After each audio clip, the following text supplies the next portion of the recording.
خیلی خوشحالم که امروز میزبان شما هستم به عنوان یکی از قدیمی‌ترین افرادی که توی حوزه مالی توی ایران فعال هستید و بودید.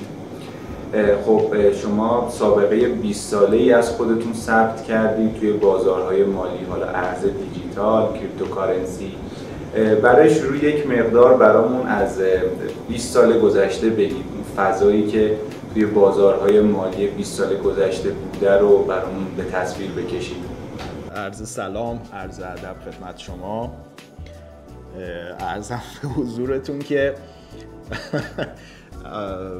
یه شمای کلی اگر من بخوام بدم، من وقتی که وارد این بازار شدم یه دونه موی سفید توی سرم نبوده. الان شما میتونید نگاه بکنید که چه میزان موی سفیدی در سر من هست و در واقع یک موی سیاه دیگه برامون نمونده. اینها اثرات کار کردن توی بازار مالی، مثلا یکی از پر ریسک ترین، یکی از در واقع پر کلاهبردارترین، پر خطرترین بازارهای مالی که بازار کریپتوکارنسی بوده، ای کارنسی بوده، خصوصا در ایران که شما به هر حال هر بیزنسی هم که دارید، متاسفانه حالا ما که اینطوری بودیم، هر روز صبح که بلند شدیم گفتیم که آقا این آخرین روز کاریمونه و تا آخر شب جنگیدیم برای اینکه بتونیم بیزنس رو حفظ بکنیم. اینه که فکر میکنم اگر بخوام بگم حالا 20 سال گذشته به چه صورت گذشته، میتونم بگم 20 سال جنگ، تلاش و به قول علمای خارجی استراگل کردیم برای اینکه زنده بمونیم. خیلی هم عالی. خب تو زمانایی که شاید خیلی اصلا هیچ ایده و دیدی نسبت به کریپتوکارنسی نداشتن، همون اوایل پیدایشش تو سال 2009 بله. 2010 و اون به قول گفتنی بازه زمانی، شما بستری رو فراهم کرده بودید برای مبادله این نوع از دارایی، این کلاس از دارایی که مثلا یک انقلابی رو شاید میتونید بگیم که به راه انداخت توی فضای مالی و حالا تکانه‌های دیگه‌ای که به همراه داشت. یک مقدار هم در مورد اون برامون بگید، چون قطعا تجربه جالبی میتونه باشه. اگر اشتباه نکنم یک رومی بوده توی یاهو مسنجر که افراد با هم دیگه این کار رو میتونستن، یعنی مبادله رو میتونستن انجام بدن. در مورد این یک مقدار برامون بگید لطفاً. بله چشم. البته انقلاب رو حالا سوال شما جوری مطرح شد که شاید این ذهنیت پیش بیاد که ما انقلابی ایجاد کردیم. انقلاب رو کریپتوکارنسی و بلاکچین در واقع در اون زمان ایجاد کرد. ما صرفاً بر یک موجی سوار بودیم.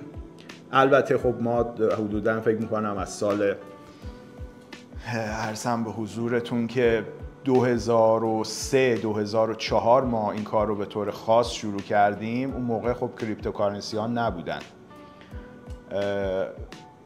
ای کارنسی ها بودن. ای کارنسی هایی مثل وب مانی بود، پرفکت مانی بود و پرفکت مانی خیلی محجور بود. اون موقع یک ای کارنسی خیلی پرطرفداری بود به نام لیبرتی ریزرو بود، ای گولد بود، سی گولد بود. اینا در واقع ابزارهایی بود، تلاشهایی بود شاید بهتره بگیم، که مهندسین ما در اقصا نقاط جهان تلاشهایی بود که داشتن میکردن برای اینکه بتونن یک پولی رو ایجاد بکنن که این پول تحت نظر دولت‌ها نباشه.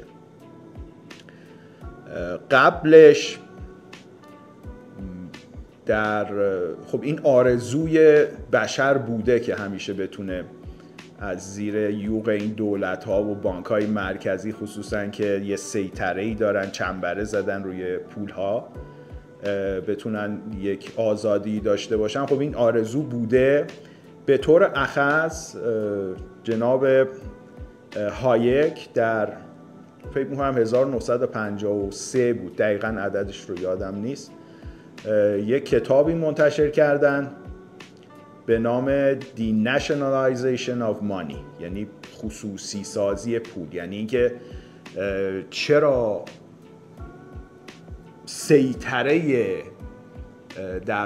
سیطره بر پول توی یک جامعه باید دولت باشه. اصولاً دولت چه فضیلتی داره، یا اونی که توی بانک مرکزی نشسته چه فضیلتی داره که سیطره‌ای داشته باشه به پولی که من و شما میخوایم باهاش معامله ای رو انجام بدیم. اون چه فضیلتی رو داره که در واقع فضیلتی هم نداره، حالا حد اکثر این هست که مثل من و شماست. منتها ما ابزاری رو نداشتیم برای این کار. یعنی حالا این کتاب رو هم من یه داخل پرانتز عرض کنم که این کتاب رو دوست عزیزمون جناب آقای دکتر جوادی به فارسی هم ترجمه کردن. بسیار ترجمه شیرینی هست. اگر حالا این ویدیو ضبط میشه بی زحمت یه عکسی هم از کتاب ترجمه شده تبلیغی هم برای ایشون بره، به نظرم خالی از لطف نیست، چون واقعا کتاب خواندنی هست. خب اومدیم گفتیم آقا ما یک پول خصوصی احتیاج داریم، اما ابزار این کار رو نداشتیم. یعنی من و شما اگر میخواستیم با هم معامله انجام بدیم، به فرض که نمیشناختیم همدیگر رو، هیچ روشی نبود که بتونیم به هم اعتماد کنیم، مگر اینکه یک شخص ثالث که اون شخص ثالث یه پول دولتیه یا بانک مرکزیه، حالا هر کشوری که هست، بیاد بین من و شما قرار بگیره که مثلا واحد مثلا دلار، ریال، هر چیزی شما قبولش داری منم قبولش دارم، بیایم با هم بر اساس اون معامله‌ای رو انجام بدیم. معاملات بر اساس این بود که هیچ گونه روش اعتمادی بین من و شما نیست مگر اینکه یک شخص ثالث به نام دولت یا بانک مرکزی بیاد وساطت بکنه و اون معامله رو تضمین بکنه. سال 2009 که آقای ساتوشی ناکاموتو اومد این مشکل رو حل کرد، سال خیلی خاصی بود. یعنی وقتی که بیت کوین اومد، وقتی وایت پیپر بیت کوین اومد، کاملا واضح بود که اومده تا این هدف رو برای ما به سرمنزل برسونه. یعنی هدفی یا ابزاری رو در اختیار ما قرار داد که من و شما، حتی به عنوان این که من و شمایی که حتی همدیگر رو نمیبینیم، یعنی شما یک جایی از دنیا نشستی، یک آیکون کامپیوتری هستی، بر اساس بایت و بیت هستی، منم همینطور، اما با استفاده از این روش، با استفاده از بلاکچینی که در واقع حالا بیت کوین بر اساس اون مبادله میشد، بتونیم به همدیگه اعتماد بکنیم و معاملمون رو طوری انجام بدیم که احتیاج به شخص ثالث نباشه. این واقعا یه انقلابی بود. یعنی انقلاب واقعی که راجبه شما صحبت کردید، سوالتون به طور خاص توش واژه انقلاب بود، به نظرم میاد که انقلاب واقعی با اومدن این ابزار ایجاد شد. یعنی ابزاری که ما میتونستیم من و شما به هم اعتماد کنیم، با هم معامله کنیم، بدون اینکه یک شخص ثالثی به نام دولت یا یک شخص ثالثی به نام بانک مرکزی حالا هر کشوری بخواد بیاد این وسط معامله رو مثلا قابل اعتماد بکنه یا معامله رو تسریع بکنه. و واقعا هم درست بود. یعنی حالا اون سال 2009 که اومد، خیلی شاید متوجه نشدن خیلی‌ها که چه اتفاقی افتاده، اما به تدریج شما میبینید سال بعدش، سال 2011 12 13 دیگه، فکر می‌کنم 12 13 واقعا شروع شده بود. یعنی این موج شروع شده بود که خودش رو نشون بده به اقصا نقاط دنیا، به اشخاص مختلف، و هر روز هم گسترده تر شد. خیلی هم عالی. به خوبی فلسفه‌ای که بیت کوین باهاش اومد و خودش رو سر زبونه انداخت و شاید خیلی همین الان اون ارزشی که برای بیت کوین و حالا بقیه دارایی‌های رمزنگاری شده قائلن، دقیقاً همین فلسفه‌ایه که براش داره میجنگه، کامیونیتی داره براش میجنگه، اونم غیر متمرکز سازیه صحبت کردید و توضیح دادید، ممنونم ازتون. اما به نظرتون توی سال 2024 که الان درش قرار داریم و چند ماه دیگه تموم میشه، آیا همچنان بیت کوین تونسته این فلسفه رو به خوبی پیاده سازی بکنه؟ چرا این سوال رو میپرسم؟ و البته آیا کل بازار از این قضیه نشأت میگیره؟ به خاطر اینکه اتفاقایی افتاد تو سال 2024، مثلا بستن یه پروژه‌ای مثل سامورای والت، عرضم به حضور شما پررنگ‌تر شدن نهادی مثل SEC، یا همین چند وقت اخیر از همین ضبط ویدیومون میگذره دستگیری مثلا مالک و بنیانگذار تلگرام و خب قطعا تاثیرش روی قیمت رمزارز توم. آیا به نظر شما همچنان این فلسفهش رو میتونه به دوش بکشه و مدعی باشه و ادعا کنه تو این زمینه؟ عرضم به حضورتون که یه مفهومی ما داریم به نام توی نظریه سیستم ها به نام دیسنترالایزیشن. شما اگر چون ما این تمدنی که بالاخره بشر تا اینجا رسیده، تا سال 2024 رسیده، یه ترندی داشته، یه جهتی داشته. اگر جهت اون تمدن رو ما بخوایم نگاه بکنیم، بی برو برگرد به این نتیجه میرسیم که ما به سمت دیسنترالایزیشن، یعنی تمرکز زدایی، همواره پیش رفتیم. موقعی که من مثلا نوجوان بودم، فرض کنید اگر من یه مطلبی رو میخواستم بنویسم، خیلی راه‌های محدودی بود که بخوام برای مطلبم مخاطب پیدا بکنم. خب اون موقع اینترنت نبود، حالا تلفنش هم به زور پیدا میشد. یه دونه شبکه تلویزیونی ما داشتیم. اولا خب تلویزیون رفتن، من راجع به خاص ایران صحبت میکنم، جاهای دیگه هم به هر حال به همین صورت بود. برای تلویزیون رفتن که شما باید یه در واقع شرایط خاصی داشتی، هر مطلبی اصلا نمیشد اونجا منتشر کرد. اون که هیچ. مجلات و اینها هم کلی شما باید یه کفش آهنینی به پا میکردید. حالا مثلا یه مطلبی نوشتی میخوای چاپش بکنی، بری از این روزنامه به اون روزنامه، از اون مجله به این مجله، تا آخرش مثلا یه نفرشون راضی بشه شاید که مطلب شما رو چاپ بکنه. یعنی انتشار داده در دستان یک تعداد خاصی افراد بود. این رو ما بهش میگیم سنترالایزیشن، یعنی تمرکز، حالا هر گونه امکاناتی، تمرکز چاپ یا انتشار مطلب در اختیار یک سری که بیشترش هم دولتی بود. الان شما این رو برای یه جوون امروزی بگید میخنده، چون همین الان من میتونم یه چیزی بنویسم و سرتاسر دنیا این رو پخشش بکنم. این یعنی دیسنترالایزیشن. این یعنی این که اون قدرتی که شما میتونستی مطلبت رو فقط در دست مثلا 4 نفر محدود بود، الان هر بچه‌ای، هر بزرگی، هر کس که دلش بخواد میتونه مطلبش رو پخش کنه بین مردم. این یعنی دیسنترالایزیشن.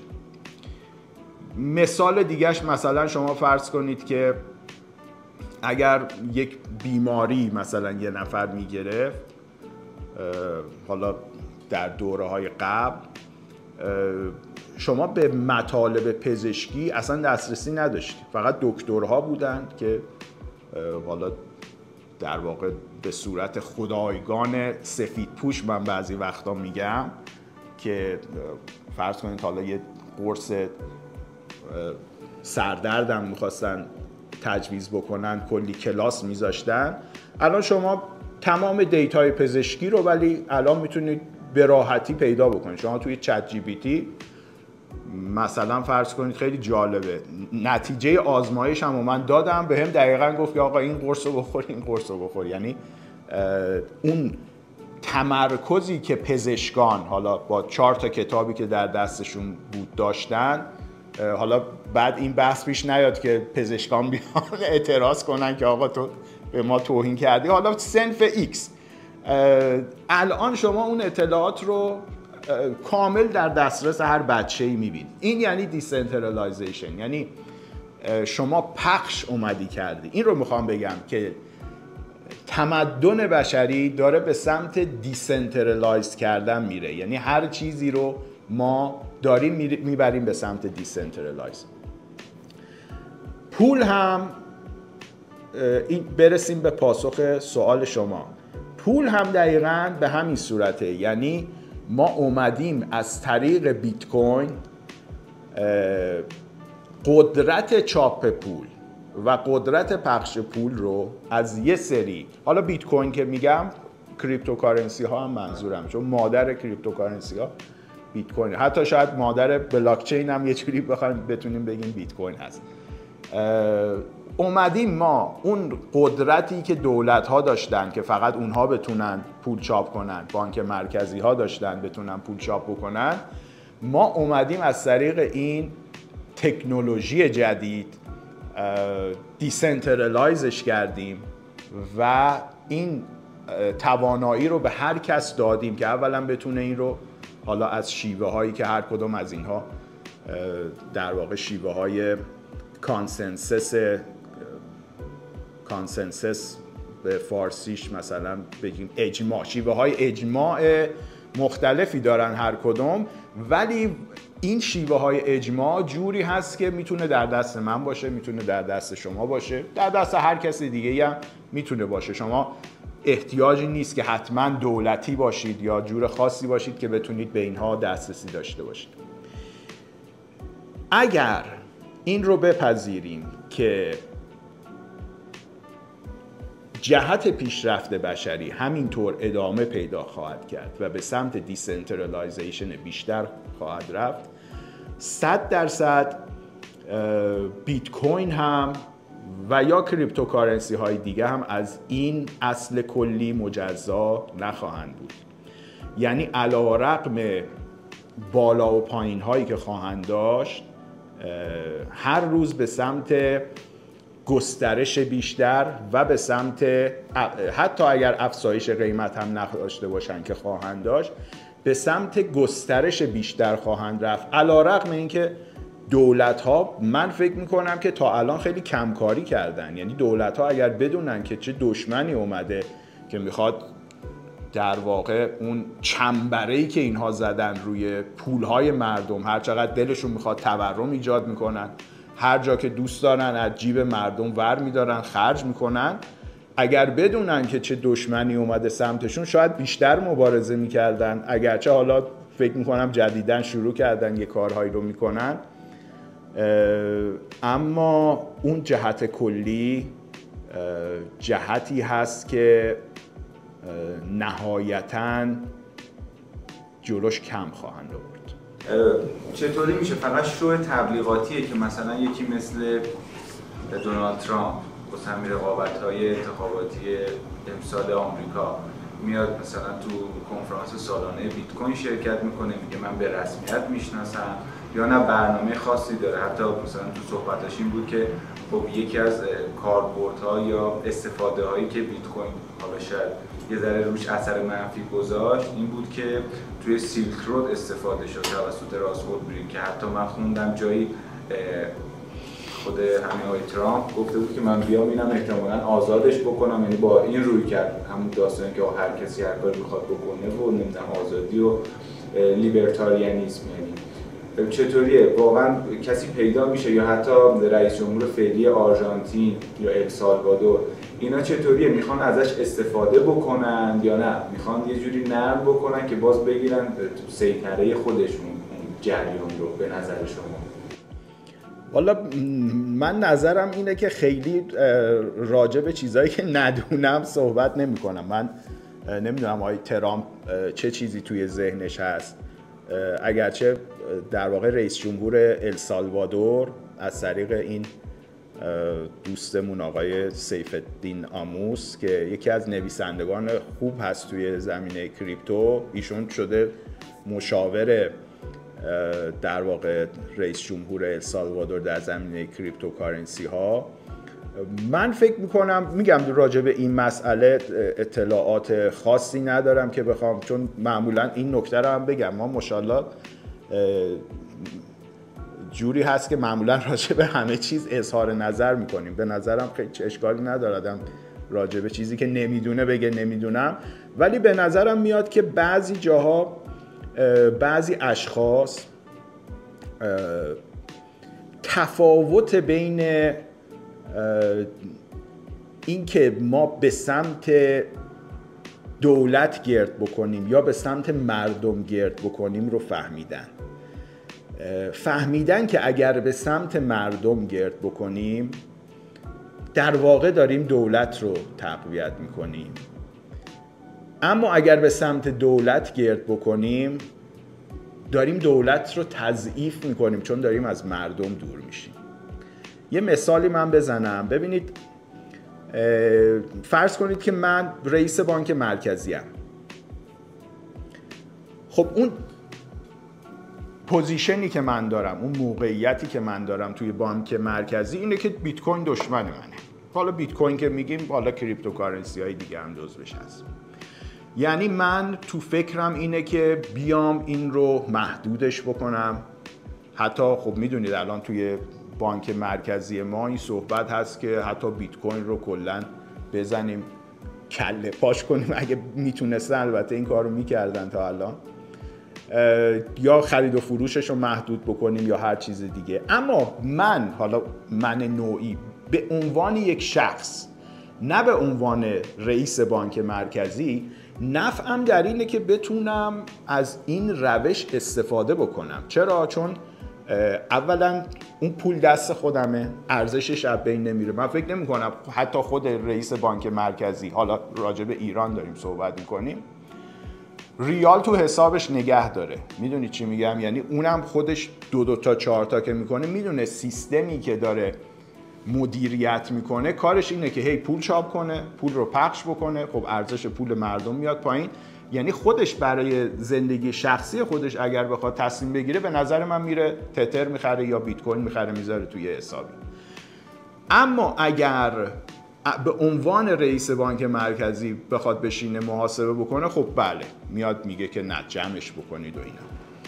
میخوام بگم که بعضی از دولت مردها، در واقع در پاسخ سوال شما، شاید، حالا عرض کردم خدمتتون، من نمیدونم چی تو ذهن ترامپ میگذره یا هر کسی دیگه، دارن فکر میکنن که آقا ما این نفع شخصیمون رو اگر بگیریم طبق همون تئوری لیبرتاریان ها، این نفع نهایتاً به جامعه خواهد رسید. اما شما اگر میایید نفع مثلا دولت رو در نظر میگیری، این نهایتاً نه دولت میتونه ازش سودی ببره در بلند مدت، نه جامعه. بسیار عالی. چه چالش هایی رو برای سالیان آینده یا حتی همین الان پیش روی بازار میبینید؟ حالا چه به صورت داخلی، بازار کریپتو در داخل ایران، و چه به صورت بین المللی و جهانی؟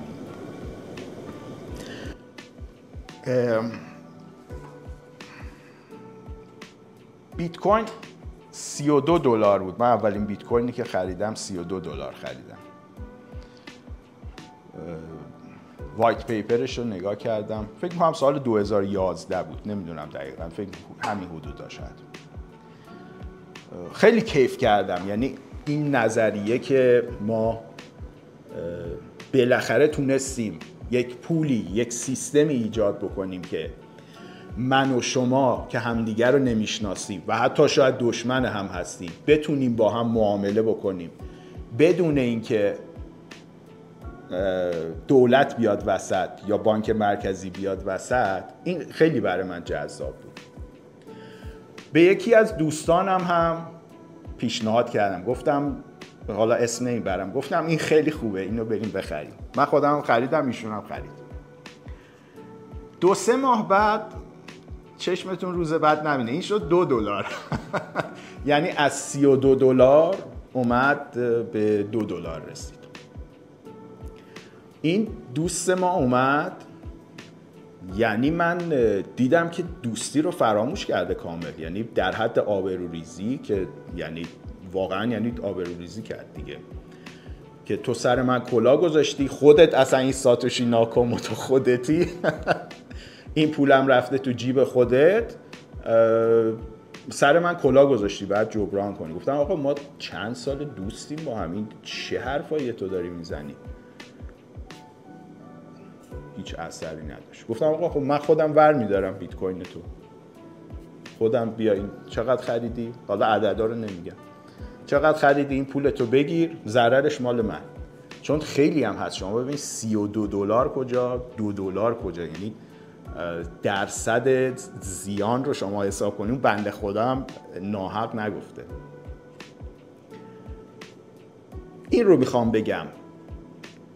البته این رو هم بگم ادامهش چند وقت پیش زنگ زده بود میگفت که فرهاد بیت کوین های من اگه لطف کنی ممنون میشم.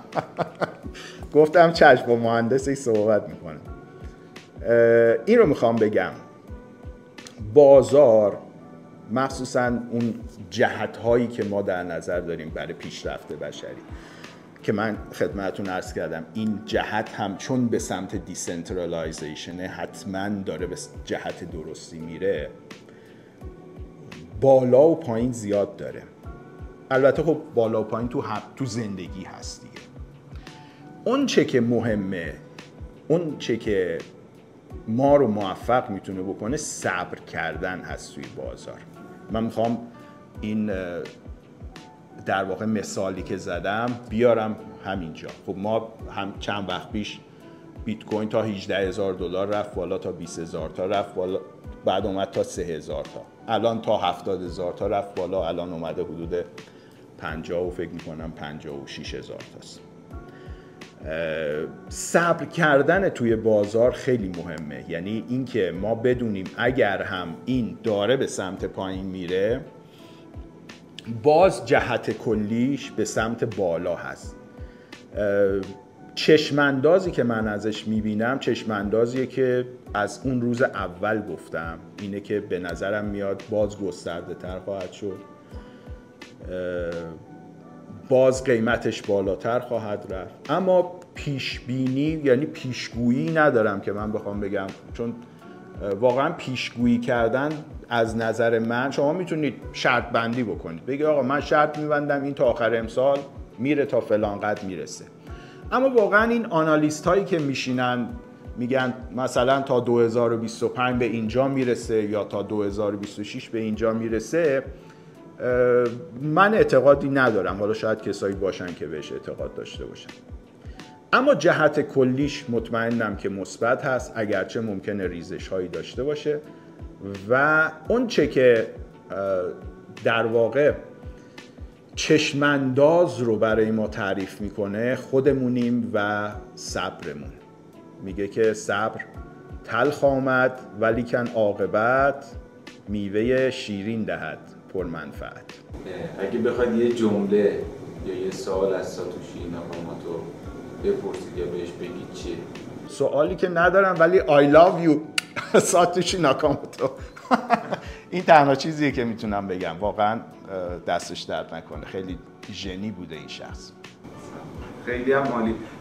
اگر شما خودتون مطلبی هستش که دوست دارید در موردش صحبت بکنید به عنوان جمع‌بندی بهمون بگید، ما رو شریک کنید و در انتها بحث رو خاتمه بدیم. والا خیلی خوشحال میشم بحث رو خاتمه بدیم، چون من خیلی آدم حرافی نیستم. فکر میکنم که صحبت خوبی بود. خیلی ممنونم از شما هم که وقت گذاشتید.